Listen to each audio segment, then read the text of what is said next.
Doha, and water sport. A match made in heaven.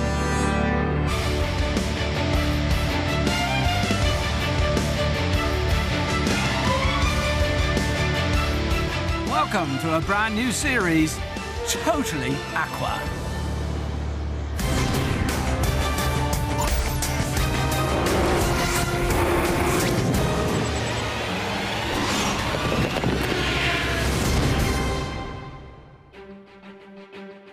Qatar's emergence as a prominent business hub, influential leader of world politics and venue for top world-ranking sport is nothing short of remarkable. Sport in particular features high on the country's agenda. The Asian Games has already been, the ATP Tour and MotoGP visit annually, and the FIFA World Cup arrives in 2022, to name but a few. But it's the country's affinity with the sea that this series is all about. The Qatar Marine Sports Federation, under the presidency of His Excellency Sheikh Hassan bin Jabir Al Thani, has introduced a schedule of events featuring everything from aquabikes seen here and featured in this first programme to world hydroplanes, pro stock and even a junior academy.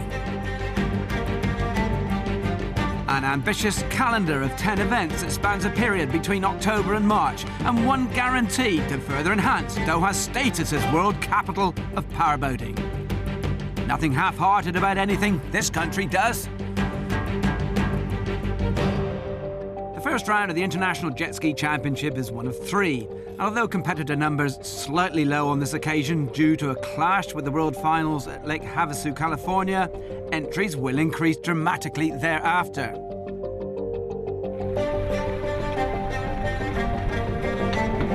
Run under the auspices of the world governing body, the UIM, Jet Ski International is set up to attract competitors from across the GCC and even further afield. I think for here it's very important because it's like they start to grow up a little bit, and it's very good to have like international rider to come around because it gives good promotion for the country and makes the race like kind of bigger. Maybe a Qatar small country and no one's know about Qatar only, like I mean for politics on this one, but in sport, in aqua bike, like not really. It's really famous sport. I mean we have more than 4,000 jet ski here in Qatar. We do more races and more competition. We want all people coming from outside to join with us, and we take a good experience for jet ski. Every time I come here there is more rider, a new jet ski, and so it's very interesting and not too far away from Dubai or Abu Dhabi. The first race is run at Al-Wakra, a small fishing port 10 kilometres south of Doha. The racetrack, familiar, around 2 kilometres in length, over 30 corners, and designed to take away high-end straight-line power and replace it with short bursts and a series of sharp bends between 120 and 180 degrees. Straight into the action then, and the first the time trials to determine pole position in each of the 4 competing classes. This is a ski division to be followed by runabout stock, beginners and runabout super stock. In a lineup of just 4, Frenchman Ludovic Comont takes ski division pole ahead of UAE rider Rashid Al-Awas. Runabout stock next, and to be warned, many of the riders in this class are also eligible to compete in the super stock because their bikes qualify for both categories. Don't get too confused, take my word, it works. Clean sweep here for Qatar, Hamis Al-Hosni Oman, the only rider to break the mould in 5th. Expect him to be mixing it on the podium in the final, along with Walid Al-Shashani and Rashid Al-Manai. Pole position for beginners is picked up by Kuwait rider Khalid Walid Al-Shaya. The blue ribbon division in every world-ranked aquabike contest is super stock. It's the one they all want to win, and it's no different here. Pole position is fiercely fought. Walid Al-Shashani turning the tables on compatriot Rashid Al-Manai, with Hamis Al-Hosni taking 3rd. Just 600 of a second quicker than Mohammed Al-Haidus. Al-Shashani's success doesn't come as a surprise. His passion for the sea is astonishing. Driven by an enthusiastic dad, he's a world-ranked aquabike rider, finishing 5th overall in the 2012 championship round here. This is the ski Walid will be racing next week on the super stock, a Sea-Doo RXP X 2012. 260 horsepower. It's made really to be raced on the wavy condition in the race. But in the December we have a drag race, and we're making a new jet ski for the drag race. The body of this jet ski is made of carbon fiber. Actually, I made it myself. The original weight of the top deck is 46 kilograms, but this one, the one I made, is only 9 kilograms. As you can see, the body is very thin and light for the speed. And the engine itself, the original is supercharged. This one I made it turbocharged for more speed. The horsepower is increased to 400 horsepower. And we are aiming for 100 miles per hour on this jet ski. And then there's the sailing, a silver at the Asian Games, testimony to Wally's passion for getting afloat. A busy schedule for Dad, who has to juggle his role as family man, army major, team mechanic, and payer of all the bills. This is a family team. My son, my oldest son, he's a tuner, and my youngest son, he's the rider. I am the mechanic, and I pay all the bills. It will be nice to have a sponsorship. Lovely guy. But back to the action now in Al-Wakra, starting with the runabout stock final. Al-Hosni, 77, with a fabulous start. Too fabulous, in fact. He jumped it and will receive a one-lap penalty. Although second on the water, Al-Hadis now technically leads ahead of Al-Shashani, who drops one place to third.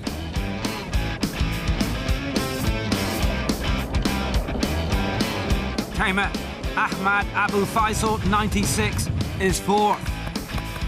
As they go into the last lap of 9, and Al-Hosni fifth on the grid, still revelling in his position, he thinks, as race leader.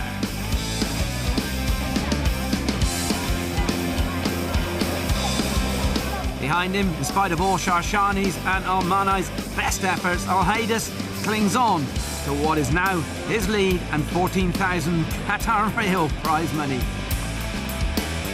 Al-Hosni, first past the checkered flag, slightly muted reaction. Maybe someone already told him the bad news. In the splash for cash stakes, as well as Al-Hadis's 14,000 reals, Al-Manai gets 11,000, Al-Shani 8,000, which will at least help Dad clear a few invoices. And speaking of bills, F1 Ski Division next. Just 5 riders, but what they lacked in numbers was more than made up for by 2 of them, who gave it absolutely everything. Rashid Al-Awas, 53, showing what he's made of, giving the hot favourite Frenchman a right-o run around in the early laps. And you guessed it, third, number 11, Walid Al-Shashani. You just cannot keep the boy off the water. It's a 10-lap race in the one discipline that requires a combination of everything. Strong back, good balance, and plenty of stamina. And that in the end was almost certainly the difference between the race leaders. Frenchman Comont reeling in his tiring Qatari rival with 3 laps remaining, and then finishing it off a lap later.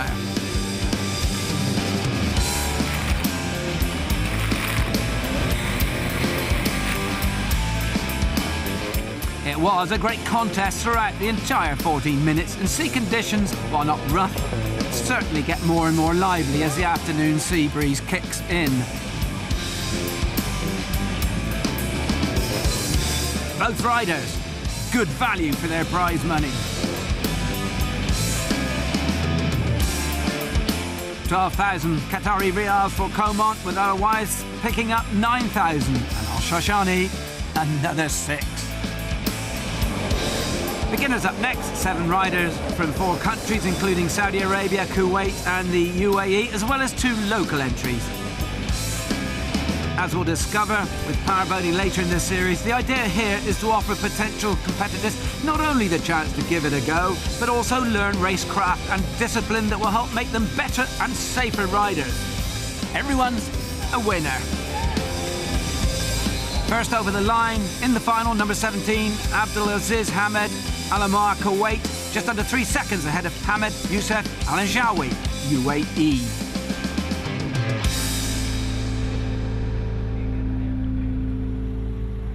Just one race left then, and we'll be back with that, the Runabout Superstock Final, live right after this short break.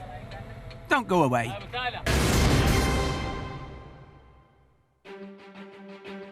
Welcome back to Doha with a few pictures of the spectacular new Pearl complex to remind us just how good the city looks these days. Of course, we're not just here for the architecture. This is Al Wakra and the top 6 lineup for the International Jet Ski Superstock Final. 8 riders in total, 4 GCC countries represented. Plenty of talent on show. Walid Al-Shashani, Qatar, as we've already mentioned, world top 5 material. Hamis Al-Hosni, Oman, just outside that. All poised for the green flag. And there it is. Throttles on the stops, 11 laps to complete, and a start run of huge importance on this twisty circuit. Al-Shashani, yellow and black bike. Al-Manay, red and black. And it's Al-Manay with the whole shot. Well, he was never going to back out of that one, was he? Al-Shashani from pole, second best on this occasion. On board with him, a bumpy old ride as sea conditions continue to build. Quite a stiff onshore breeze now. And that should slightly favour Al-Shashani, who has built up quite a reputation in the rough stuff, and he may need all that experience later on. See, of course, a great leveller, as we all know. Well, here he comes then. Mane just about 25 metres ahead. And having none of that, digging deep to keep his lead. Qualified second behind Al-Shashani with the best lap of 1 minute 37.70 seconds. Just a second slower than his fellow Qatari. Well, there's just not much to choose between them these days. Elsewhere, by the way, Hamis Al-Hosni, only 5th. Mohammed Al-Haydis is 4th, and he's behind Ahmed Abu Faisal, who is in 3rd place. Oh, Rashid Al-Manai, now at 37, looking in very good shape indeed.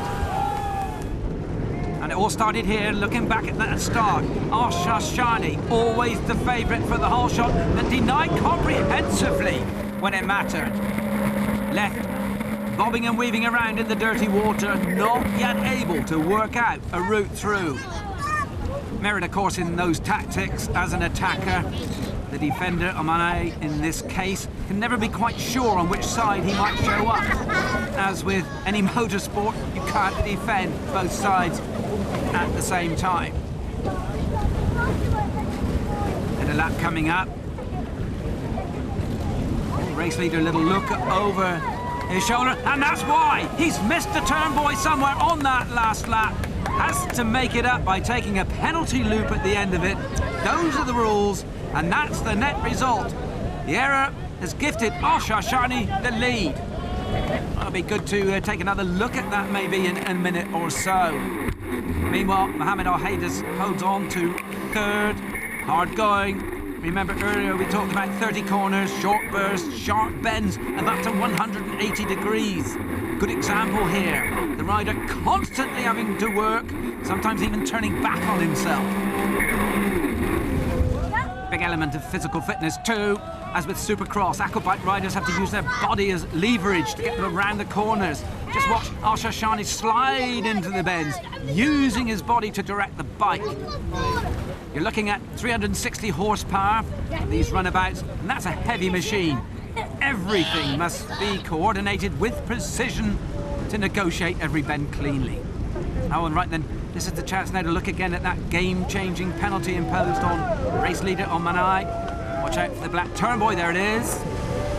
Extending the end of his lap from missing a turn mark. A black mark, indeed. Still sitting in reasonable comfort, though, in 2nd.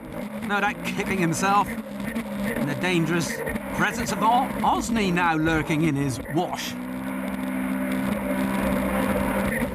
Meanwhile, out front and getting away. Al-Shashani on course for another bumper payday. 24,000 Riyals awaits the winner of this one. At this rate, that might be retiring. 96, Ahmed Abu Faisal fourth, 1.9 seconds behind Mohammed Al-Haydas.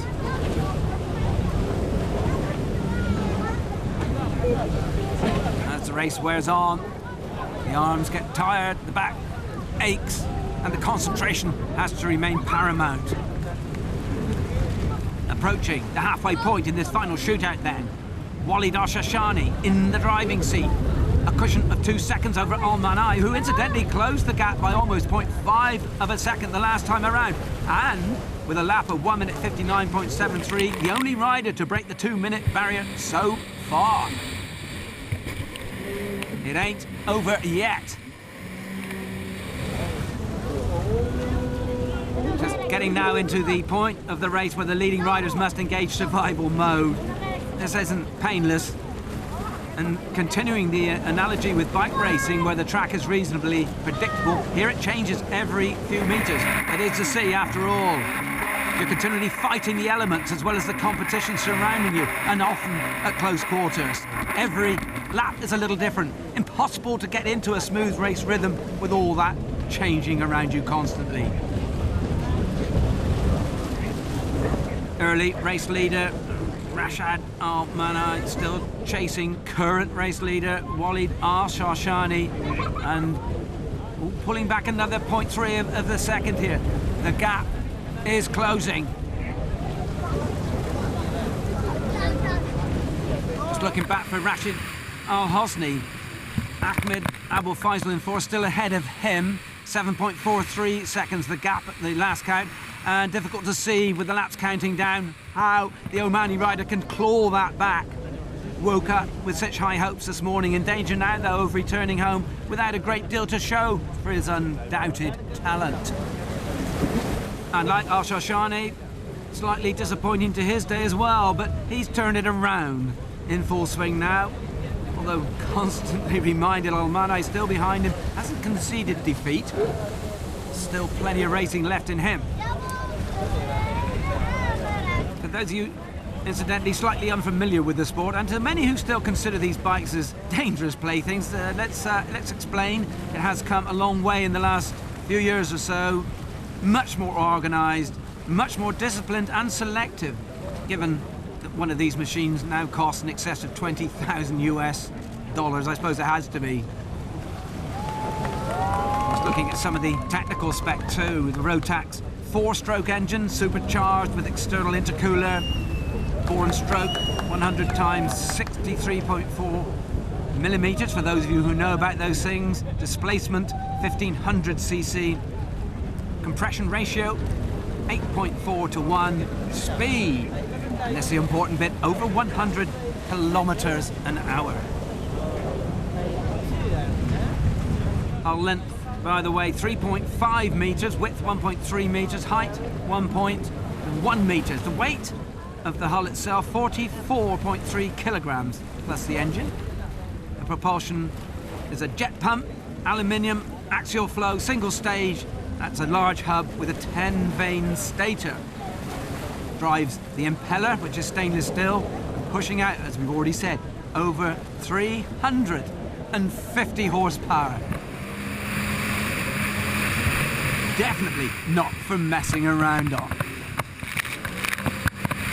But enough of all that, let's go back to the racing and into the final quarter of the Runabout Superstock Final, the blue ribbon of this weekend. That man there, number 3, Mohammed Al-Haydas, fourth, under a bit of pressure. Ahmed Abu Faisal taking almost 3 seconds out of his lead on that last lap. 27, by the way, is a Saudi Arabia rider, Saud Abdulaziz Ahmed, behind Al-Hosni in 6th.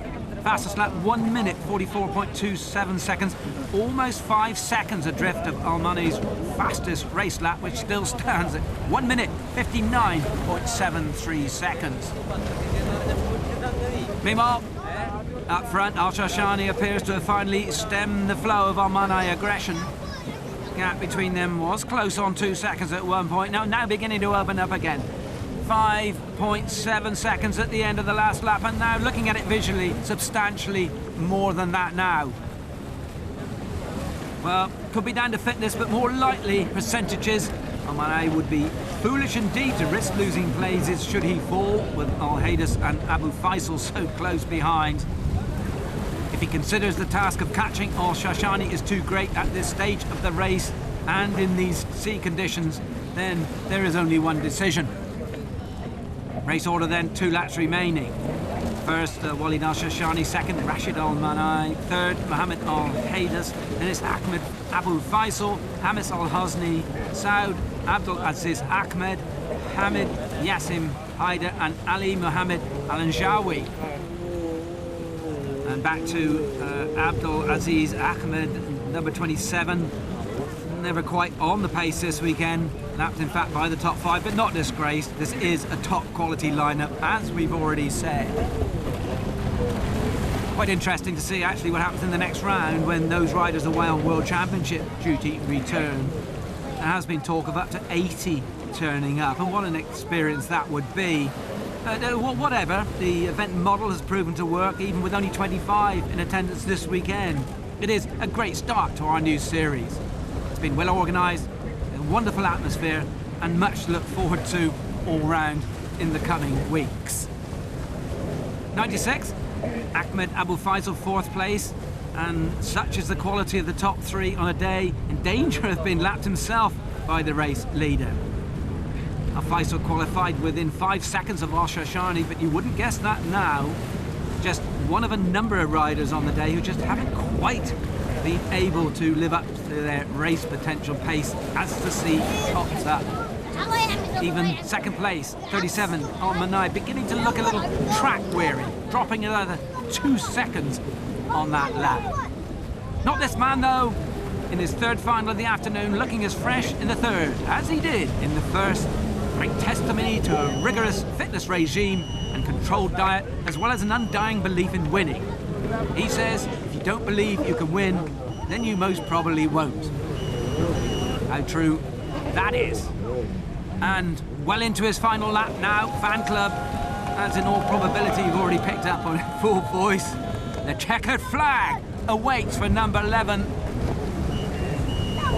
And here he is, Walid Al-Shashani, pre-race favourite, will win round 1 of the Qatar International Jet Ski Runabout Superstock Final from Rashid Al-Manai and Mohammed Al-Haydus. The Qatar rider back to his very, very best form.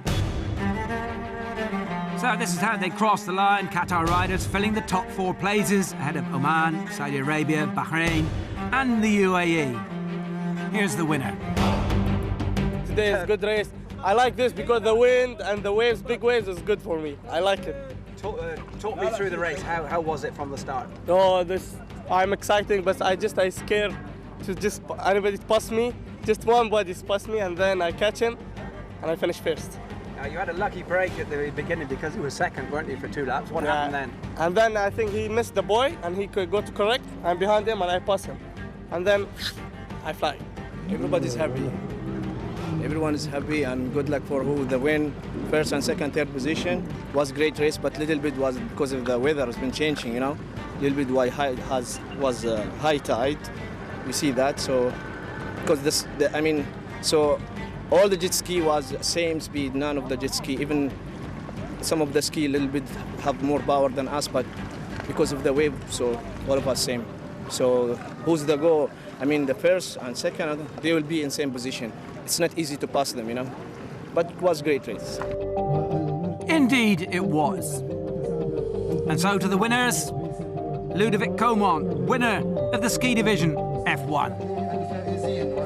Mohammed Abdullah Al-Haydus, winner of runabout stock.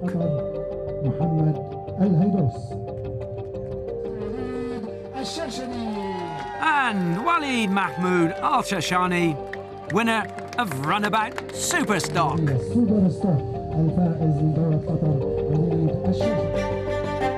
A weekend though when really everyone was the winner. QMSF, competitors and spectators. And that's it from me, Peter Butler. Round 2 of the Doha Jet Ski International coming up in a couple of weeks. see you there.